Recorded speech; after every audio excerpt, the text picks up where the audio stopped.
Un peu de love et de tendresse, finalement c'est ce qu'il nous reste. Que de l'amour, que de beaux gestes pour essuyer. Les gestes sont précis et maîtrisés.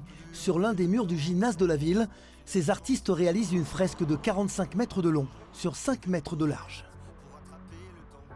Le graffiti n'est pas seulement ce qu'on peut voir autour de nous dans les rues, c'est aussi des projets collectifs comme ça, collaboratifs, où c'est joli de voir que 10 artistes, 12 artistes peuvent mettre en parenthèse leur vie et leur création personnelle pour venir faire une création collective.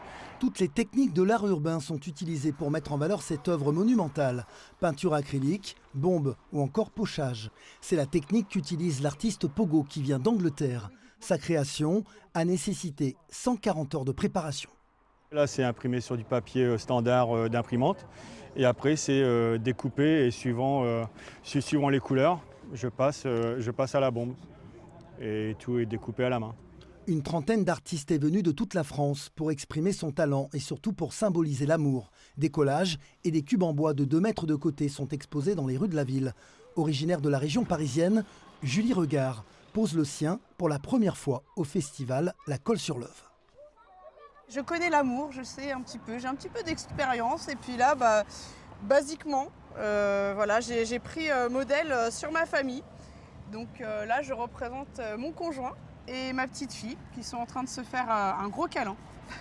Voilà, je pense que ça parlera au plus grand nombre. Et c'est l'une des ambitions de ce festival, parler aussi bien aux grands qu'aux petits.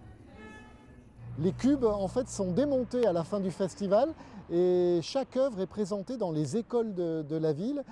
Ça permet aux enfants d'être au plus proche de cette activité et aux instituteurs de se réapproprier l'événement pour parler de l'art urbain. Le street art et la Colle-sur-Loup, une belle histoire d'amour.